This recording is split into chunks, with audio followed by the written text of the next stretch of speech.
시작하십시다. 일단 지난번에 좀 했어도 살짝 거쳐가십시다. 103페이지 제1편 섭리를 통한 언약 했을 때 창세기에서부터 에스더서까지를 섭리를 통한 언약이라고 주제를 정한 겁니다. 그러니까 창세기부터 에스더서까지가 얼마나 많아요, 성경. 그렇게 두껍고 많은 내용이지만 그 내용이 가장 간결하게 주제를 정한다면 섭리를 통한 언약이다. 이렇게 주제를 만들었단 말입니다. 그러면 중요한 건 뭐냐면 이 주제가 맞는 주제인지 틀리는 주제인지를 확인하는 것이 여러분들의 공부 방법이에요. 연구는 그 많은 창세기에서부터 에스더서까지의 내용을 읽고 요 주제를 찾아내는 거고요. 그러니까 연구하기는 참 힘들잖아요. 그 많은 내용을 다 읽고 그걸 머리에서 다 정리를 해가지고 한두 마디로 딱 제목을 정한다고 하는 것은 나도 불가능하다고 생각해요. 나도 내 자신이 이걸 한 나 자신도 사람의 생각으로는 도저히 불가능하다. 그런데 이게 섭리를 통한 언약이라고 간단하게 정리가 되거든요.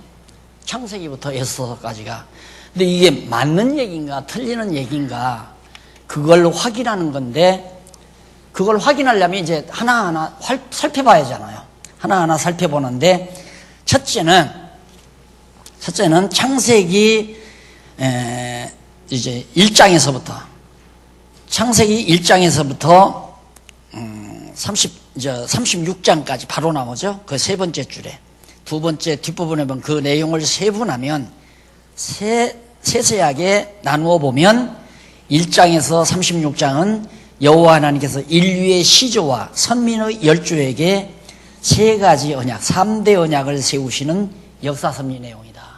그러면 여호와의 섭리를 통한 언약이란 말이 거기까지는 맞잖아요. 창세기 1장에서 36장까지는. 그러면 36장에서부터 민수기 30장까지는 3대 언약 가운데 자손 언약을 성취해 주시는 섭리 내용이다. 그것도 맞네. 그렇죠. 그 섭리를 통한 언약 내용이 맞단 말입니다. 그 다음 그러면 나머지 민수기 31장에서부터 민수기 31장에서부터 사사기까지.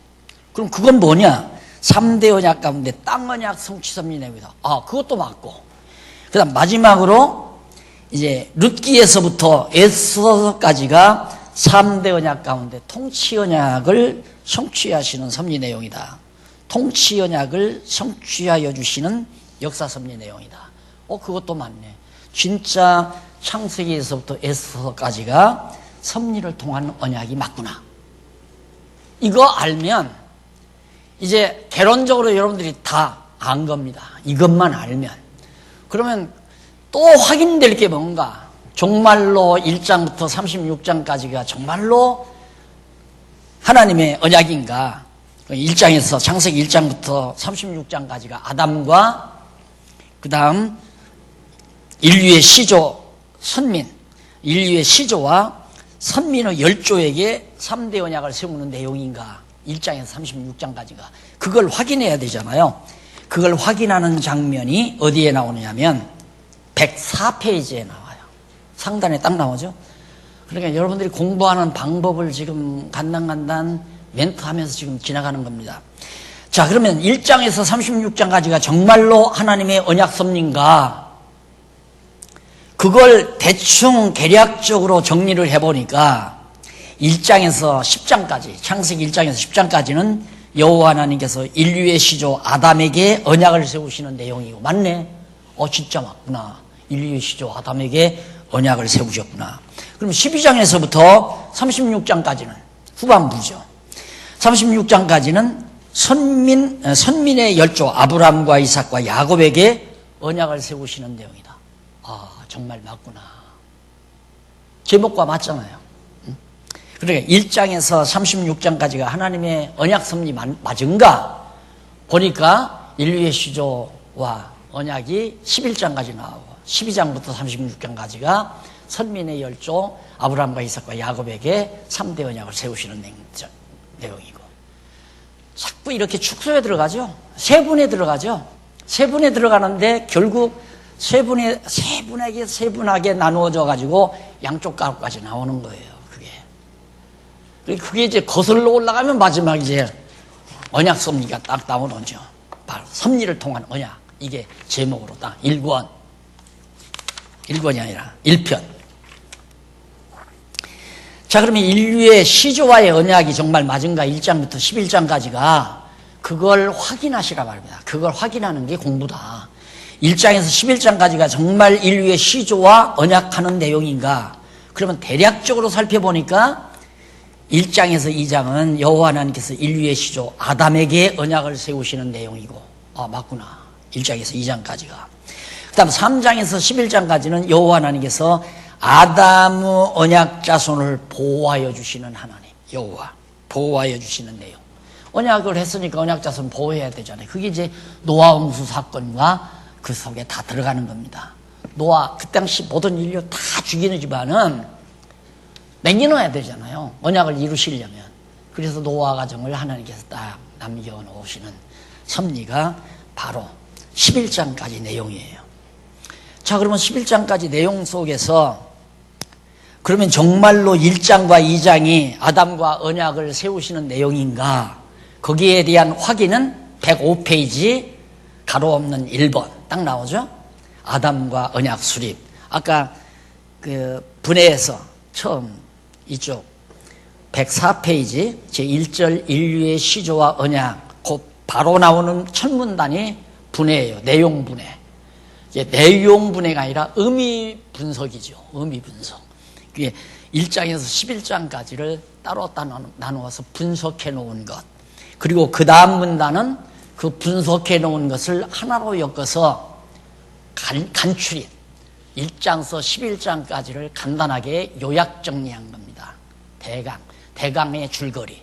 그렇게 두 번째 문단은, 그리고 마지막, 까지 이제 쭉, 105페이지까지 나오잖아요. 그 다음에 가로 없는 1번에서 아담과 언약 수립이 맞은가 틀린가 1장과 2장인데, 그러면 거기도 내용 분해를 해보면 1장 1절로 25절은 여호와 하나님, 내용 분해가 아니라 또 내가 잘못한다. 의미 분해, 의미 분석이에요. 의미 분석. 의미를 깨달아서 나눠놓는다 이 말이에요. 내용을 나누는 게 아니고 그 내용의 의미를 찾아서 나눠놓는다. 그래서 의미 분해가 첫 문단에 나오는데 1장서 21절로 25절은 여호와 하나님께서 아담에게 3대 언약을 세우실 준비로 천지 만물을 창조하시는 내용이다. 참 재미난 게 뭐냐면 하나님께서 아담에게 이제 다스릴 내용, 또 아담이 살아야 될 터전이 있어야 되잖아요. 그리고 다스려야 될 물건이 있어야 되고. 그래서 먼저 하나님께서 다 창조를 해 놓으셔요. 그러니까 영원한 나라에 있었던 그 하나님의 나라를 이 땅에다가 하나의 피조물 세계로, 모형과 그림자로 피조 세계를 만들어 놔요. 그걸 아담에게 맡겨서 이거 네가 다스리고 이걸 내가 통치해라. 다 그러시려고, 아담에게 주려고. 그게 이제 창조 역사예요. 그런데 대부분의 많은 사람들은 이 창세기 내용을 통해서 우주의 기원을 찾으려고 자꾸 해요.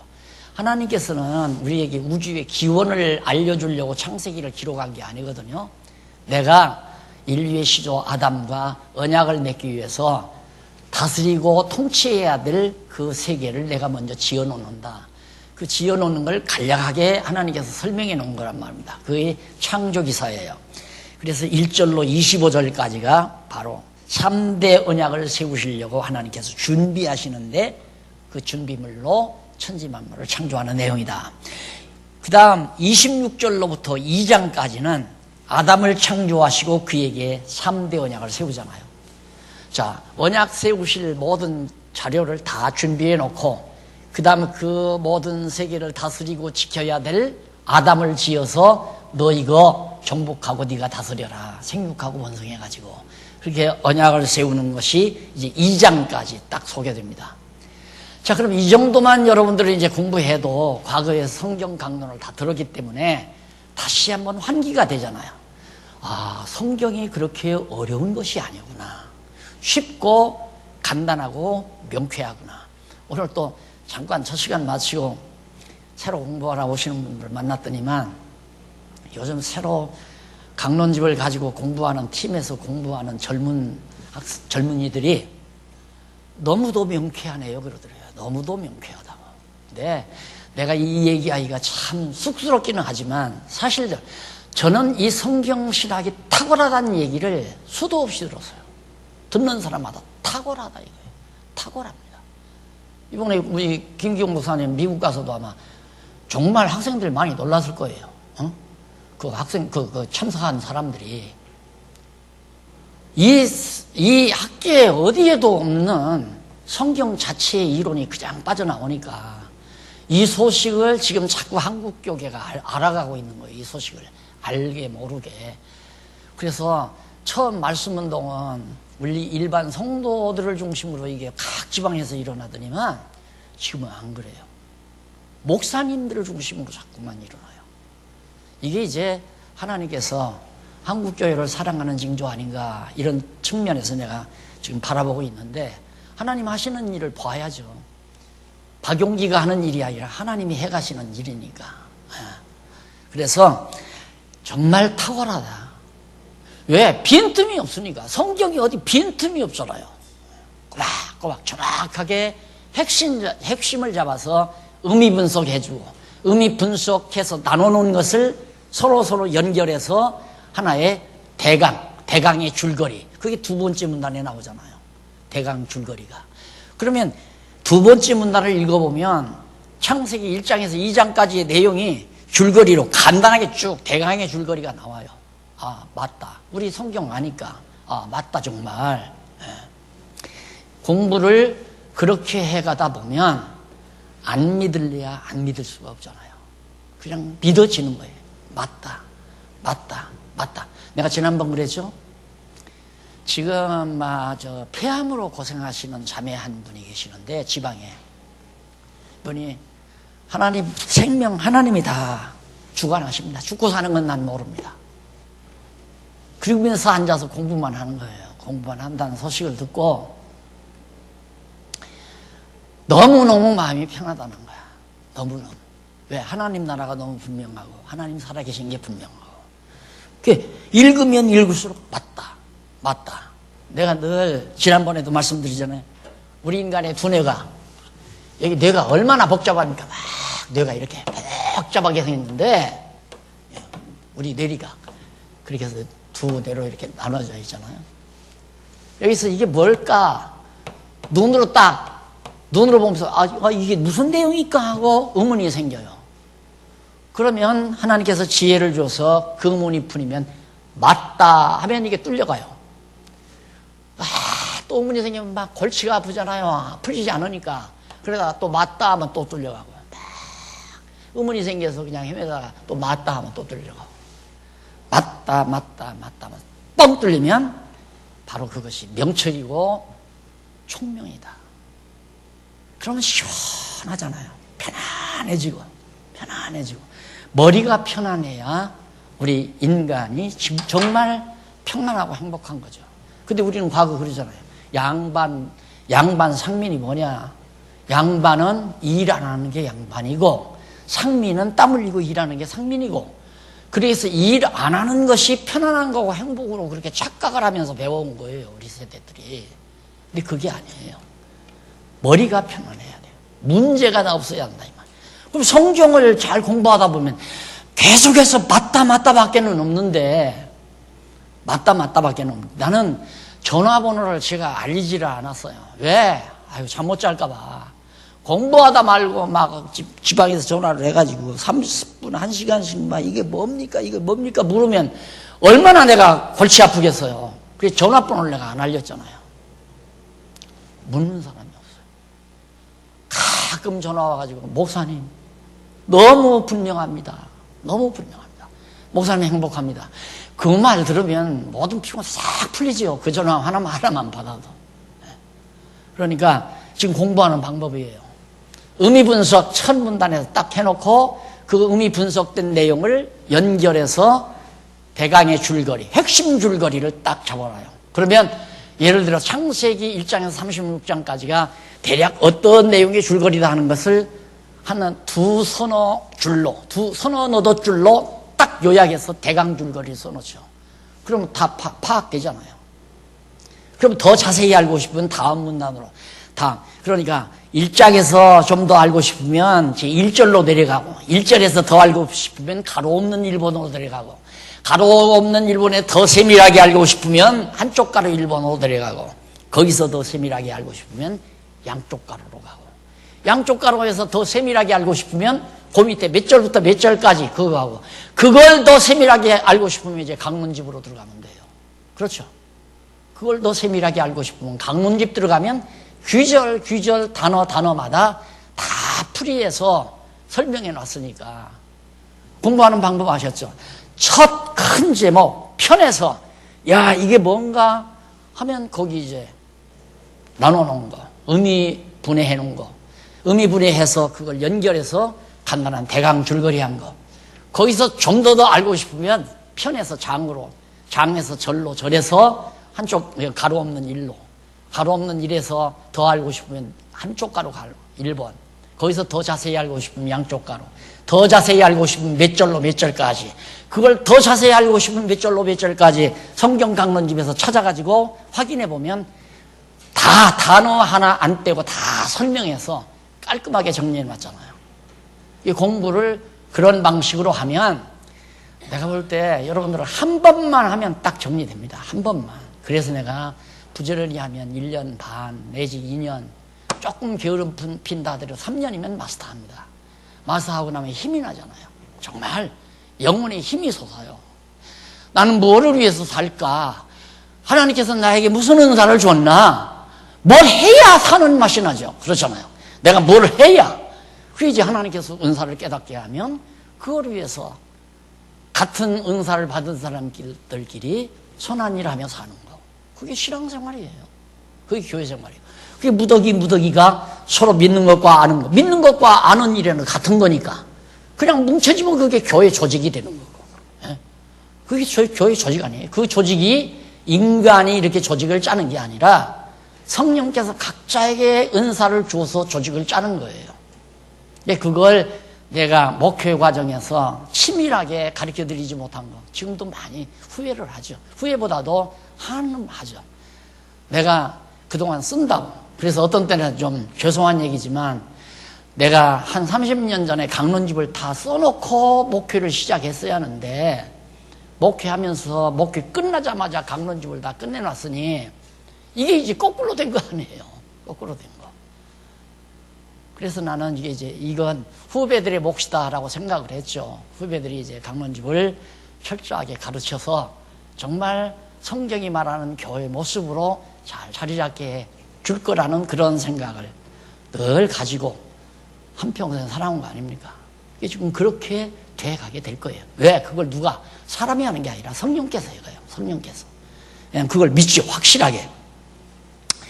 자, 그러면 아담과의 언약 수립 1장, 2장 거기 했고, 그 다음 내려와서 한쪽 가로 언약 수립의 준비, 창조죠? 하늘 위의 세계 창조, 이거. 그 다음 넘어가서 106페이지 보면 양쪽 가로 하늘 아래 세계 창조. 야, 하늘 위의 세계 창조, 하늘 아래 세계 창조. 자, 하늘 위의 세계 창조는 뭡니까? 엄청난 사건입니다. 예. 엄청난 사건. 그럼 한번 보실까요? 첫날 하나님이 태초에 천지를 창조하죠.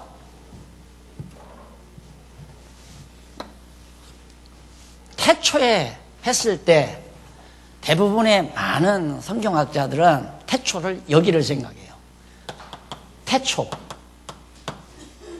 그러니까 여기는 영원한 세계고, 영원한 세계에서 시간 세계가 시작되는 처음 여기를 태초라고 한다. 근데 요한복음 태초는 뭐 영원 태초라고 하고, 창세기 태초는 바로 시간 세계 태초라고 한다. 그렇게 이해를 해야 된다. 그렇게 얘기하거든요. 근데 아니에요. 태초는 그냥 영원 세계의 어느 한 기점이에요. 영원한 세계는 시간을 초월하잖아요. 시간을 초월해요. 그러니까 영원한 때 이렇게 생각하면, 태초란 뭐냐? 영원한 때 이렇게 생각하면, 그러니까 하나님께서 영원한 때 천지를 창조했다. 하늘과 땅을 창조했다. 요한계시록에, 여기서 이제 내가 요한계시록을 보였다고 그러잖아요. 요한계시록에 보면 새하늘과 새 땅 나오죠. 그러니까 이때 지었던 새하늘과 새 땅이죠, 이게. 이 땅에는 지금 없었어요. 그 땅은 언제 나오냐면 두 번째 날 나오잖아요. 두 번째 날. 이게 첫째 날이고 두 번째 날 이제 궁창 나오죠. 궁창이 있고, 이건 아랫물, 하수죠. 여기는 윗물. 물을 우아래로 나눠놔요, 이튿날. 첫째 날은 하나님이 태초에 천지를 창조하시니라. 그런데 공허하고 혼돈하고 흑암이 깊은 위에 있었다. 그러다 거기에서 이제 하나님이 빛이 있으라 하니까 어둠이 있었어, 어둠이. 그러니까 엄밀히 말하면 첫날에 빛과 어둠을 지은 거예요. 영원한 태초에는 이때 땅과 하늘, 천지를 지어놓은 거고요. 근데 그 천지는 우리들 지금 관념으로 봐서는 아무것도 없어. 공허해. 아무것도 없는 것처럼 보여요. 없어요. 공허하고 혼돈하고 다 정리가 안 돼 있어. 혼돈하고 또 흑암이 아주 깊은 암흑이죠. 암흑. 그런 상태인데 하나님의 신은 수면에, 물은 하나님이 창조했단 말 없잖아요. 그 물에 하나님의 신이 운행하고 계세요. 이게 바로 엄밀히 말하면 이 태초에 그렇게 하셨다 이 말이에요. 그런데 우리가 지금 알고 있는 땅은, 우리가 현재 살고 있는 땅은 이 아랫물에서 내려보잖아요. 이렇게 아랫물 세계에서, 이게 아랫물이에요. 아랫물인데 여기서 육지가, 이 속에 있는 육지가 뻑 솟아나니까 물이 이렇게 생기잖아요. 물이 내려오잖아요. 아랫물이 꽉 차 있는데 속에서 육지가 바다 위로 올라오니까 바닷물은 아래로 내려가고 육지는 솟아나고, 그래서 이게 땅이 된 거예요, 이게. 그러니까 오늘 우리가 살고 있는 땅은 이 땅도 또 아니야. 쭉 내려와서 타락하잖아요. 여기 안식을 지키지 못해가지고 타락하니까 저주가 덮여져가지고 에덴 동산에 쫓겨나잖아요. 그래서 쫓겨난 저주받은 땅에서 우리가 사는 거예요. 그러니까 여기 천지는 하늘과 땅이죠. 천지는 여기서 하늘이 있잖아요. 궁창을 하늘이라 하더라. 이 하늘과 이 하늘이 또 달라요. 그러니까 바울이 삼층천이라고 그랬죠. 삼층천까지 갔다 왔다. 근데 이 하늘과도 다르고, 오늘 우리가 에덴 동산에 쫓겨나서 지금 보고 새들이 날아다니는 이 하늘과도 또 다르죠. 여기 하늘은 저주가 안 덮인 하늘 아니에요. 그래서 이게 엄청난 세계, 그 하나님께서 우주와 만물, 영원 세계와 시간 세계를 다 통틀어서 엄청난 역사를 하는 것이 창조섭리거든요.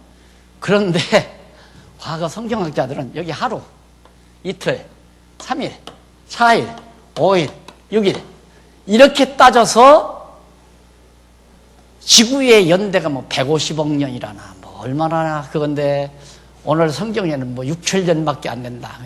완전히 비과학적인 겁니다. 이런 식으로 도전을 받잖아요. 그러면 딱 다무는 거예요. 말이 안 되니까. 과학에서는 지구를 150억 년이라고 하는데 어떻게 인간 역사가, 아담의 역사가 6천 년밖에 안 되냐. 아담은 여기 6째 날 지어졌어요. 6일에 아담, 짐승. 이게 안 믿어지는 거죠. 그러면 이 세계라고 하는 것은 여기에 나오잖아요. 여기에서 여기 해, 달. 그러니까 태양계라고 하는 것이 이 해가 만들어지면서 우리 지구가 속해 있는 태양계가 만들어진 거예요.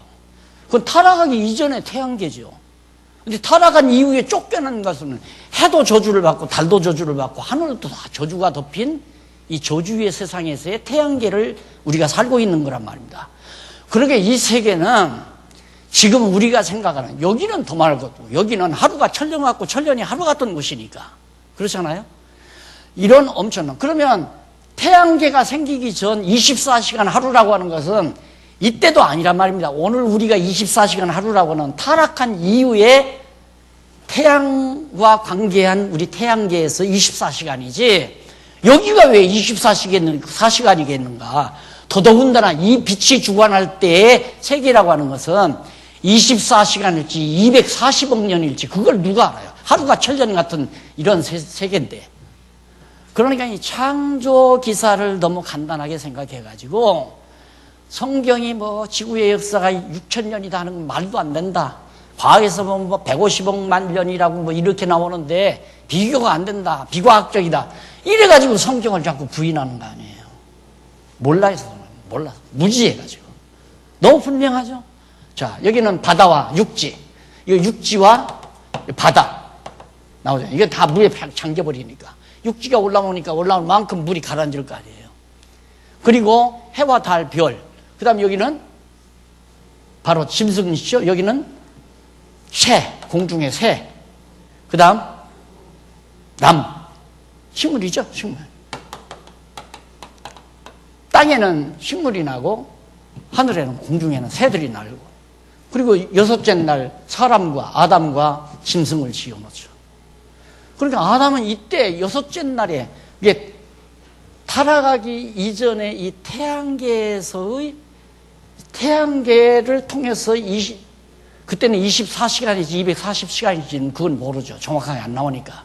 어쨌든 처음 지어놨을 때 태양계를 통해서 계산해 봤을 때 여섯째 날이에요. 그날 아담이 지어졌죠. 아담이. 그리고 이건 정말 신령한, 생기를 불어넣어서 생명체라고 그러죠. 생명체. 살아있는 생명이 되겠다 이 말이에요. 오늘 이렇게 만든 게 아니에요. 이건 저주를 받아서 육체가 된 우리들의 모습이지 처음 하나님께서 만들었을 때는 생명으로 만들어놨어요. 그러니까 짐승하고도 소통이 되고 하나님하고도 직접 다 소통이 되고 생명으로 만들어놨으니까. 그러니까 생명으로서 여섯째 날을 맞이한 거예요. 지금 오늘 우리는 육체로서 24시간 하루를 맞이하는 거고 전혀 다르잖아요. 전혀. 그러니까 이 창조 기사를 잘 성경을 모르기 때문에 그래서 뭐 과학에서는 150억만 년, 뭐 우리 성경은 6천년밖에 안 됐다 해가지고 아야 이 학자들이 성경을 아야 인정을 안 하려고 그래요. 그건 그래서 하나의 옛날 신화들을 주워 모은 것이다. 근데 이게 여기는 하루가 천년 같은 거래요. 하루가 천년. 밤의 한 경점 같은 거고. 밤의 한 경점이라는 게 실제는 없잖아요. 이렇게 12시에서 새로 1시 쪽으로 12시 딱 넘어갈 때 거기에 무슨 간격이 있어요? 그냥 관념적인 실제죠. 관념으로만 넘어갔다 이거지. 이게 12시 이제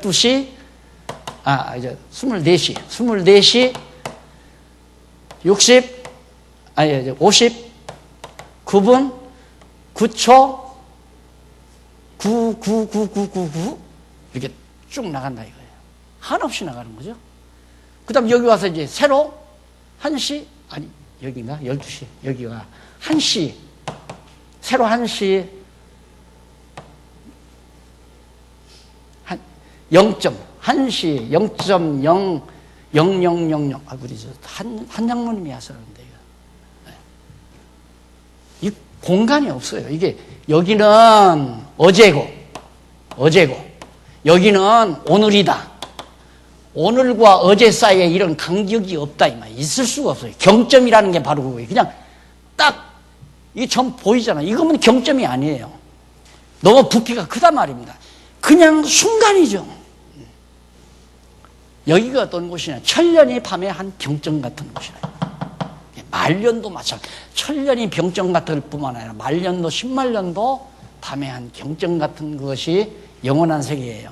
지금 제가 이제 신문에 쓰고 있는 기사가 영원이란 무엇인가 급기야 8제부터 쓰고 있거든요. 영원이란 무엇인가. 이게 이해가 안 가면 창조 세계도 이해가 안 가고 과학과 이게 마저 떨어질 수가 없어요. 과학은 짐작이 150억 만년, 자기네들이 그걸 어떻게 알아? 150억 만년이 됐을지 200억 만년이 됐을지 마음대로 계산을 해요. 마음대로 계산해도 한 경점에 불과하다. 그러니까 이렇게 해서 여러분 거기 나오죠. 양쪽 가로 2번 하늘 아래 세계 창조, 그 다음 3번 각종 생물 세계 창조, 그 다음 한쪽 가로 2번 언약수리부 시행. 자, 26절로 2장까지 언약수리부 시행 나옵니다. 거기 나오는데 여섯째 날 하나님이 자기 형상대로 사람을 짓죠. 그리고 선악과 금식령을 내리잖아요. 자, 3가지 복을 준 다음 하나님이 사람에게 생육하고 번성하라, 땅을 정복하라, 다스리라, 이 3가지 복을 28장 31절에서 딱 하죠. 요 한 구절 가지고 우리 김기우 목사님이 미국 학계에 가서 지금 기운 들어놓고 오시는 거 아니에요. 요 한 구절 가지고. 그러니까 이 한 구절도 지금 세계 학계에서 몰랐다는 얘기죠. 와, 정말 놀랍다, 참신하다. 뭐 지난번에도 이거 가지고 갔죠. 지난번 가실 때도 그건 학자들 놓고 했는데 그 사람들이 다 놀래가지고 참신하다, 새롭다, 뭐 이런 거 감탄했다고 그러잖아요. 이번에는 많은 학자들을 놓고 하신 것 같은데 놀래죠 진짜. 그리고 하나님이 선악과 금식령 내리잖아요. 그럼 틀림없죠. 그 그림이 바로 도표가 천지창조 구도입니다. 이제 설명을 했기 때문에 여러분들이 보시면 아하, 그런 설명이구나. 그래서 그 밑에 글씨로 제가 첫째 날의 빛과 넷째 날 창조의 햇빛은 서로 다르다. 지금 우리가 살고 있는 이 세상의 햇빛도 더더욱 다르다. 왜? 저주받은 이 세상이니까. 저주받은 세상으로 우리가 쫓겨났으니까. 첫날의 수면과 둘째 날의 아랫물, 이 물과 여기 아랫물과 여기 이 물이죠. 아랫물. 첫날 이 수면 위에 하나님이 했다고 그러잖아요. 그 물과도 달라요. 그러니까 요한계시록 가면 생명수 강가라고 그러죠. 그 하늘나라에도 생명수가 있어요. 그 예수님도 수가성 우물가에 사는 여인에게 내가 주는 물은 생수다 이거예요.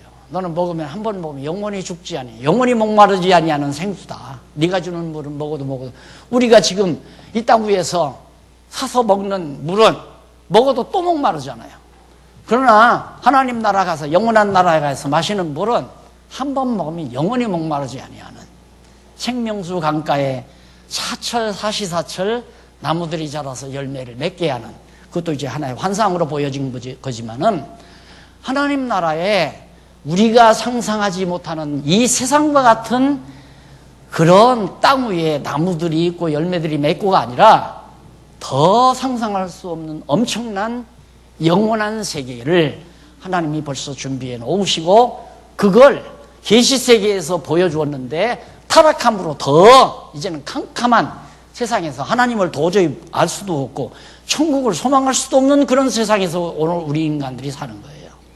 그런데 하나님께서 우리를 특별히 부르셔서 눈을 띄워주고 귀를 열게 해서 이 엄청난 진리를 통해서 영원한 하나님 나라에 대한 확신을 갖게 한다고 하는 것은 뭐하고 비교하실래요?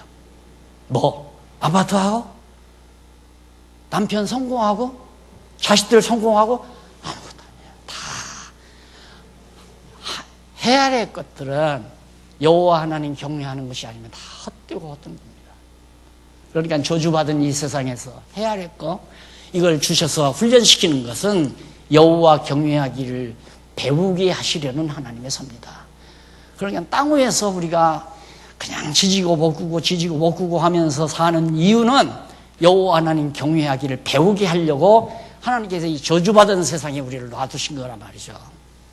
그래서 이 천지 창조의 구도를 유심히 살펴보면서 잘 살피면 아마 좋은 지혜들을 많이 얻으리라고 봅니다. 그 다음에 이제 3장에서 11장까지가 언약자손의 보호예요. 그럼 하나님께서 여기서 아담에게 3대 언약을 했잖아요. 언약을 했는데 아담이 불순종함으로 완전히 타락해서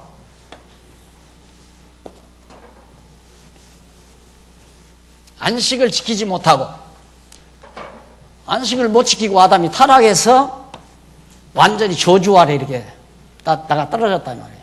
이게 우리들은 뭐예요? 육체가 돼가지고 우리들이 거추장스러운 육체를 입고 이 고통 많은 세상, 질병이 있고 늙음이 있고 또한 고난이 있고 근심 걱정이 있는 이 세상에서 우리가 살게 된 이유가 하나님이 3대 언약까지 했는데 불순종함으로 떨어졌단 말이에요. 그럼 하나님이 순종을 조건으로 언약을 맺은 게 아니고 그냥 무조건 언약을 한 거란 말입니다. 왜? 이미 영원한 세계에서 그리스도 안에 우리들이 다 있었어요. 그리스도 안에. 그리스도 한 몸이 돼 있었단 말입니다. 우리들이. 여기서 이미 그리스도 안에서 우리를 다 예정해 놨다고 그랬잖아요. 에베소서에 보면. 이 예정해 놓은 하나님의 자녀들을 그대로 육체로 해서 죽여버리면 하나님은 저 다 예정해 놓으신 저게다 숲으로 돌아가잖아요. 그러니까 저 예정해 놓은 것을 그대로 이루기 위해서 아담에게 3대 언약을 했으니까 아담이 타락했음에도 불구하고 아담은 그 언약을 이루어서 당신의 백성 삼아야 되잖아요. 그래서 육체가 됐지만은 인간들이 전부 여호와 하나님을 다 거역하고 불순종하고 다 타락했단 말입니다. 죄악이 관영한 거. 그러니까 하나님께서 다 진멸하려고 그랬잖아요. 싹 다 물로. 그래서 진멸하려다가 한 가정을 남겨놔요. 그게 노아의 가정입니다. 어떻게? 은혜를 입혀서. 노아가 의인이라서 한 게 아니라 하나님께서 노아에게 은혜를 입혀서 의인을 만들어요. 그게 노아로 하여금 네가 방주를 지어라. 그래서 노아로 하여금 순종케 해가지고 구원을 얻게 만들잖아요. 그래서 왜 그러는가? 언약 자손. 그러니까 아담에게 언약한 그 자손들을 하나님이 보호해 주기 위해서 노아를 하나님께서 선택해가지고 방주를 통해서 살게 해주는 거라. 왜? 이 언약을 이루시려고. 3가지 언약을 하나님은 단독으로 이걸 명령으로 줬단 말입니다. 명령으로 줬다는 말은 선언적 의미가 있어. 선언. 이렇게 해라. 그래서 전능자, 주권자는 어떤 일을 선언해버려요. 내가 이렇게 하겠다 한다든가 이렇게 해라 한다든가. 명령은 더 강한 거지만 선언은 명령보다 좀 약하죠. 그래서 빛이 있으라 한 거 선언적 의미예요. 빛을 만든 게 아니라 있는 빛이 비춰라 그 말이에요. 빛은 영원한 빛이죠. 그러니까 여기 이 빛하고 빛이 비춰진 이 빛하고 하나님 나라에 가면 빛이 있는데 예수 그리스도가 빛이더라. 요한계시록에 나오잖아요. 이제 여기서 공부를 잘하시면 요한계시록이 그냥 보여요. 자, 그래서 주일날 오전에 제가 분반 공부 시간에 지금 창세기 다시 강의 들어갔잖아요. 다음 시간에 이제 창세기 이거 공부할 거거든요. 여기 공부해 보면 저쪽에 요한계시록이 쫙 바라다 보여요. 다시 말해 천국이 보인다 이 말이에요. 그래서 우리가 그 소망 가지고 늙어도 좌절하거나 절망하지 않아요. 가난해도 참고 억울해도 견디고. 왜? 너무 분명하니까. 그것이 여호와 하나님을 경외하는 신앙 아니겠어요? 그래서 이 창조 역사라고 하는 건 엄청난 겁니다, 여러분. 여기 빛과 이 빛이 다르다니까. 태초에 영원한 세계관 빛이 있는데 그 빛이 어린 양 예수 그리스도가 빛이더라. 빛이 어두운 가운데 빛이 돼 세상이 알아보지 못하고 그를 잡아 죽였다. 이 빛이 아니잖아요. 그러니까 어린 양 예수 그리스도께서 빛 대신 그 근본 빛의 광채가 여기 나타나도록 하셨다 이 말이에요. 빛이 있으라 그 빛을 비춰준 거예요. 그러면 빛이라고 하는 건 저기도 전등 불빛이 저 전등이 빛이지 전등으로부터 발사된 이 광채는 빛 자체는 아니잖아요. 빛의 기능으로 나타나는 거죠. 마찬가지로 예수 그리스도가 참 빛이시기 때문에 참 빛이신 예수 그리스도가 빛이 비추라. 이게 사도 바울이 고린도서에서 그랬죠. 창조 때 빛이 있으라 하신 하나님께서 이 마지막 날 빛 대신 예수 그리스도 빛이 빛으로 오셨지만 어둠이 깨닫지 못하고 그를 십자가에 못 박아 죽였다. 바울이 그렇게 말을 해요. 그러니까 이 빛이라는 게 바로 이 세상에 빛으로 오실 그리스도에 대한 모형적이었어요. 이 빛을 창조했다는 말은 이 다음 빛 대신 예수 그리스도가 이 세상에 보낸다. 그 약속이라 이 말이에요. 언약. 이렇게 성경이 빈틈없이 물 샐 틈 없이 공기도 샐 틈 없이 정확하게 맞아떨어지도록 역사하셨다고 하는 것은 우매하고 미련한 우리들로 하여금 깨닫고 하나님 살아계시고 하나님의 나라가 분명히 있다는 걸 의심하지 말고 믿고 어떠한 경우에도 참고 견디라고 하는 강한 하나님의 귀한 생명의 말씀이 분명하잖아요. 이걸 깨달아야 우리가 이 거친 세상을 살아나갈 수 있어요. 안 그러면 뭘로 살아요? 돈의 힘으로 살려고 사람들은 난리를 치지만 돈의 힘으로도 안 되잖아요. 권력의 힘으로도 안 되고. 그래서 오늘 이 육체가 되어가지고 살아가는 이제 아담이 에덴 동산에 쫓겨가지고 육체가 되어버렸는데 그걸 보호하기 위해서 결국은 하나님께서 노아를 보호해 주셨다. 그게 11장까지 내용 아니에요. 그 내용은 여러분들 다 거기 이제 바로 나오잖아요.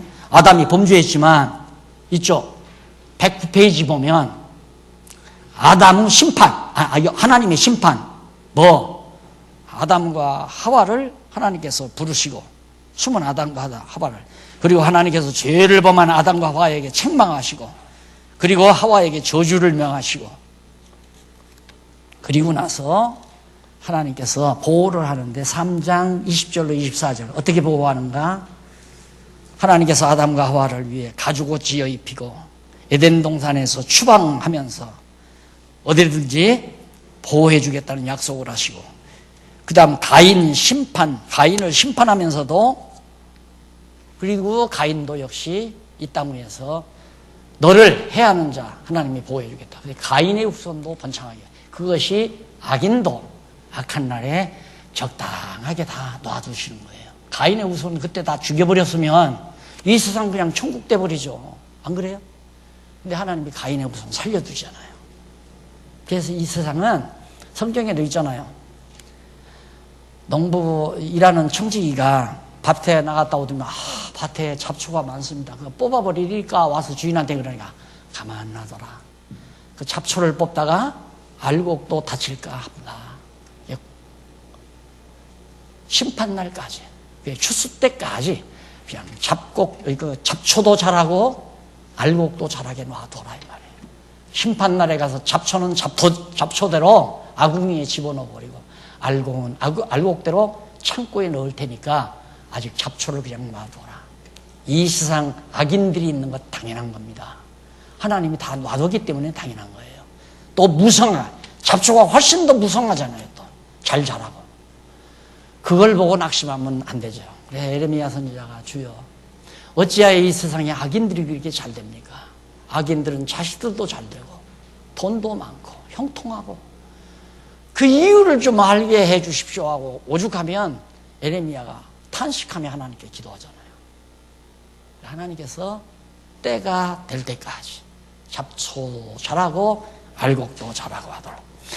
그 다음 이제 하나님께서 가인 범죄했지만 하나님이 심판하고 그 다음 하나님이 보호해 주시고 그래 아벨에게 베푸신 긍휼도 있고 그리고서 6장에서 11장까지가 바로 노아의 물심판입니다.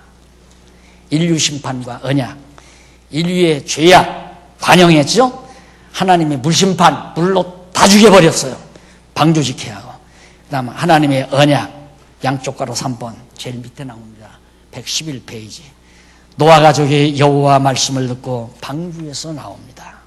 노아 하나님께 번제를 드릴 때 여호와 노에게 복 주시면서 언약을 세우십니다. 그 복이 아담에게 했던 복과 방부래요. 아담은 이때 타락하기 전에 이때 아담과 3대 언약을 맺었거든요. 근데 노아는 육체가 돼서 노아에게 이 3대 언약을 맺어요. 그러니까 아담에게 한 3대 언약은 죄가 없는 타락하기 이전 무죄 시대에 이루어져야 되잖아요. 타락하기 이전이니까. 그래서 요한계시록에 가보면 천년왕국이라는 게 있습니다. 둘째 아담 예수 그리스도가 오셔서 죄는 다 없애버리고 무죄한 시대에서, 죄가 없는 시대에서 천년 동안 왕노릇을 하시며 다스리는 거고, 이건 이때 아담과 맺은 언약이고, 타락한 육체가 된 노아에게 한 언약은 이 땅에 역사가 지속되는 동안 예수님 올 때까지 이 세상에 다 이루어져요. 노아 후손, 셈, 함, 야벳, 이 세 후손이 전 세계에 퍼져서 나라들을 이루고 국가의 경계를 이루어서 왕이 되고 다스리고 그렇게 할 것을 언약해 준 거예요. 그러니까 노아의 언약은 일반 역사, 동양사나 서양사 이런 역사 속에서 다 나타나는 거죠. 노아의 언약이 이루어진 것이. 근데 이걸 성경에다 다 기록하려면 성경이 아마 이 방 안에다 다 싼다 하더라도 모자라죠. 그래서 하나님께서는 노아 언약은 자세하게 기록하지 않고 후대에 보면 노아의 셈의 후손은 어느 방향으로, 함의 후손은 어느 지역으로, 야벳의 후손은 어느 지역으로 이렇게 번져나갔다. 그 얘기로 간단하게 마치면서 이제 노아의 후손들이 이 땅에서 이루어지는 일을 간간히 소개를 할 뿐이에요. 그래서 11장까지가 노아의 언약, 노아와의 언약을 통해서 언약 자손을 보호하고 또 그 언약을 이루어 주시는 역사까지가 바로 11장까지 나옵니다. 언약대로 온 땅에 퍼지잖아요. 노아 자손들이. 거기 112페이지에 양쪽 가로 사벌에 보면 언약의 성취, 노아에게 한 언약, 노아에게 한 언약대로 노아의 후손 셈, 함, 야벳이 북으로, 서쪽으로, 남쪽으로 다 퍼져나가잖아요. 그리고 셈의 후손은 바로 동쪽으로 퍼져나가고, 셈의 후손은 동쪽으로, 야벳의 후손은 북쪽으로, 함의 후손은 애굽을 비롯한 남쪽으로, 아프리카 쪽으로 그렇게 퍼져나가고. 그래서 노아의 후손들이 장래에 대해서 함은 야벳의 종이 되고, 그 다음 야벳은 셈의 장막에 거한다. 그 예언하는 내용이 9장 20절로 27절에 나오고, 자세히 말하면 이제 그런 내용이 다 나옵니다. 그래서 950세를 살다가 노아가 죽지요. 그래서 언약대로 셈의 아들들로 계보를 계속 내보내는 것이 11장 10절로 32절에 나오고, 그 계보를 타고 누가 나오느냐면 이제 아브라함 선택받죠.